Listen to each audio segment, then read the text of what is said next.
Hello दोस्तों।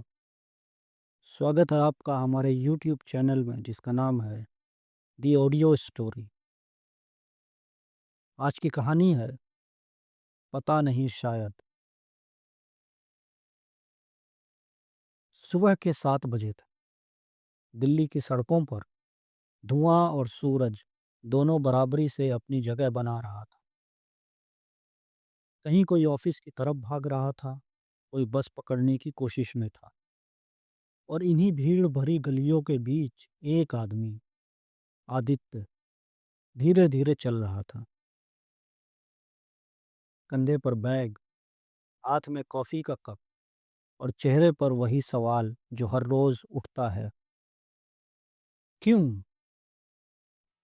वो सवाल जो कोई पूछता नहीं, लेकिन सबके भीतर रहता है। आदित्य 30 साल का था। एक मल्टीनेशनल कंपनी में काम करता था। वेतन ठीक ठाक था, घर ठीक ठाक था, दोस्त भी ठीक ठाक थे।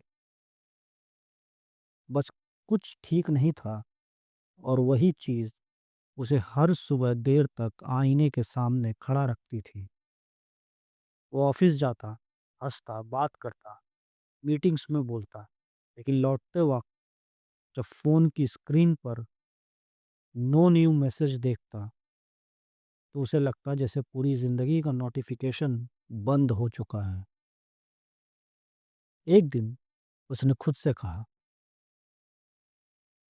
शायद मैं थक गया हूँ, लेकिन किससे? शाम के वक्त वो अक्सर अपने ऑफिस से निकलकर एक पार्क में बैठता था। पार्क छोटा था, लेकिन उसमें एक अजीब सी शांति थी। बच्चे वहाँ नहीं आते थे, बस कुछ बुजुर्ग और दो चार जोड़े। वो वहाँ बैठकर अपने फ़ोन पर गाने सुनता, लेकिन हर बार ध्यान कहीं और चला जाता, पेड़ों की तरफ, या आसमान से में उड़ते पक्षियों की तरफ, या शायद अपने अंदर। एक शाम वहाँ एक बूढ़े आदमी से उसकी मुलाकात हुई। सफ़ेद बाल, हल्की झुर्रियाँ, और आंखों में जैसे किसी पुराने मौसम का इंतज़ार। बूढ़े ने मुस्कुरा कर कहा, ये बेंच तुम्हारी है या किराए पर ली है? आदित्य हंस पड़ा। नहीं, रोज़ आ जाता हूँ तो सब पहचानने लगे हैं। अच्छा है, बूढ़ा बोला। कभी कभी लोगों को जगहों से रिश्ता जोड़ लेना चाहिए। लोग तो वैसे भी ज़्यादा टिकते नहीं। आदित्य चुप रहा। कुछ देर बाद उसने पूछा, आप रोज यहाँ आते हैं यहाँ? बूढ़ा बोला, हाँ, क्योंकि यहाँ कोई सवाल नहीं पूछता। उस वक्त आदित्य को लगा, यही तो वो ढूंढ रहा था, एक ऐसी जगह जहाँ कोई सवाल ना हो। अगले कुछ हफ्तों में दोनों रोज मिलते रहे। वो बूढ़ा आदमी, जिसका नाम माधव था, कहानीकार निकला। कभी कहता, मैं पहले थिएटर करता था। कभी बोलता, एक वक्त था जब मेरे पास भी बहुत लोग थे। फिर खुद ही जोड़ देता, अब बस मैं हूँ और ये बेंच। माधव किसी गुरु की तरह नहीं बोलता था, लेकिन उसकी हर बात में जैसे जिंदगी छिपी थी। एक दिन आदित्य ने पूछा, आपको कभी अकेलापन नहीं लगता? माधव मुस्कुराया, अकेलापन तो तब लगता है बेटा, जब हम उम्मीद करते हैं कि कोई हमें समझेगा। मैंने वो उम्मीद बहुत पहले छोड़ दी। अब बस देखता हूँ, सुनता हूँ और थोड़ा मुस्कुरा देता हूँ। आदित्य कुछ कहना चाहता था, लेकिन शब्द नहीं मिले। उसने बस सिर हिलाया और आसमान की तरफ देखा। सूरज डूब रहा, लेकिन उस शाम कुछ और भी ढल रहा था, शायद उसके भीतर का बोझ। दूसरे दिन ऑफिस में किसी प्रोजेक्ट को लेकर हंगामा था। क्लाइंट नाराज, बॉस चिल्ला रहा था। आदित्य के दिमाग में माधव की आवाज़ गूंज रही, जब आवाज़ें बढ़ जाएं तो थोड़ी देर खामोश रहना। शोर को हराने का सबसे आसान तरीका है उसे न सुनना। उसने कुछ नहीं कहा, बस मुस्कुराया। बॉस ने पूछा, क्या हुआ? सब ठीक है? "अ, जी, सब ठीक है," उसने शांत स्वर में कहा। शाम को फिर वही पार्क, वही बेंच, वही माधव। लेकिन आज बूढ़ा थोड़ा थका-थका लग रहा था।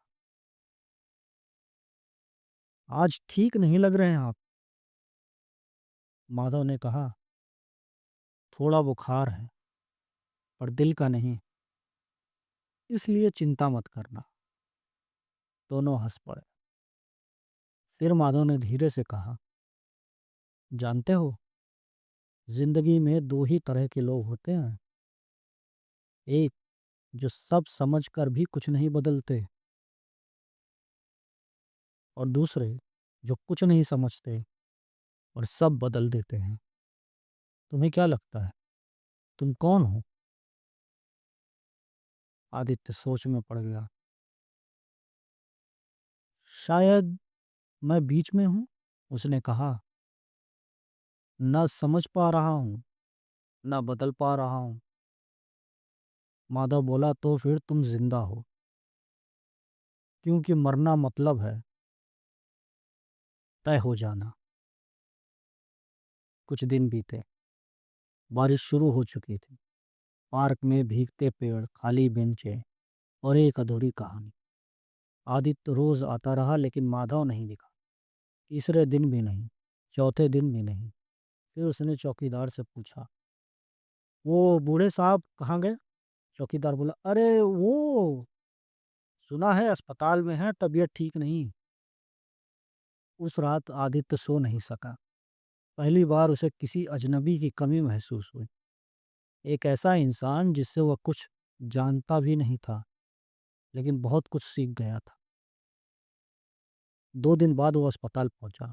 माधव एक छोटे से वार्ड में लेटा था, ऑक्सीजन मास्क लगा हुआ, आंख बंद थी, लेकिन चेहरा शांत। आदित्य पास बैठ गया, धीरे से बोला, आप ठीक हो जाएंगे ना? माधव ने मास्क के नीचे हल्की हंसी दी। मैं तो हमेशा ठीक था बेटा, बस शरीर थोड़ा पुराना घर जैसा हो गया है। फिर बोला, सुनो, अगर मैं कल ना रहूं तो उस बेंच पर बैठना बंद मत करना, क्योंकि वहां अब मेरा हिस्सा रहेगा। आदित्य ने सिर झुका लिया। वो कुछ बोलना चाहता था, पर शब्द गले में अटक गए। 1 हफ्ते बाद आदित्य फिर उसी पार्क में गया। माधव नहीं था। बेंच पर बस कुछ गिरे हुए पत्ते थे और हवा का वही धीमा संगीत। उसने कॉफी का कप रखा और बेंच पर हाथ फेरते हुए कहा, आपने कहा था लोग ज्यादा टिकते नहीं। शायद सच कहा था, लेकिन कुछ बातें टिक जाती हैं हमेशा। वो देर तक वहीं बैठा रहा। उसने फ़ोन निकाला, सोशल मीडिया के सारे नोटिफिकेशन बंद किए, फिर खुद से कहा, अब शायद वक्त है सुनने का, दिखाने का नहीं। धीरे धीरे वो आदित्य जो हर वक्त खोया रहता था, अब थोड़ी थोड़ी शांति में घुलने लगा। वो ऑफिस जाता, काम करता, लेकिन अब भीतर एक अलग स्थिरता थी, जैसे किसी ने उसके भीतर की गूंज को शब्द दे दिए हों। कुछ महीनों बाद उसी पार्क में एक और नया लड़का आने लगा। कंधे पर लैपटॉप, चेहरे पर थकान और आंखों में वही खोया हुआ क्यों। आदित्य ने मुस्कुराकर पूछा, ये बेंच तुम्हारी है या किराए पर ली है? लड़का चौंका, फिर मुस्कुराया, नहीं, रोज आता हूँ, सब पहचानने लगे हैं। आदित्य ने कॉफी का कप उसकी ओर बढ़ाया।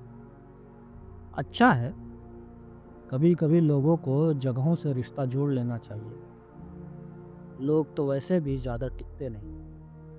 हवा में हल्की सी खुशबू की, शायद इलायची की, शायद यादों की। जिंदगी हम हमेशा कोई नया सवाल नहीं देती। कभी कभी वही पुराना सवाल लौट कर आता है, लेकिन इस बार जवाब थोड़ा बदल जाता है। और शायद यही है जीने का हर्फ। पता नहीं, शायद।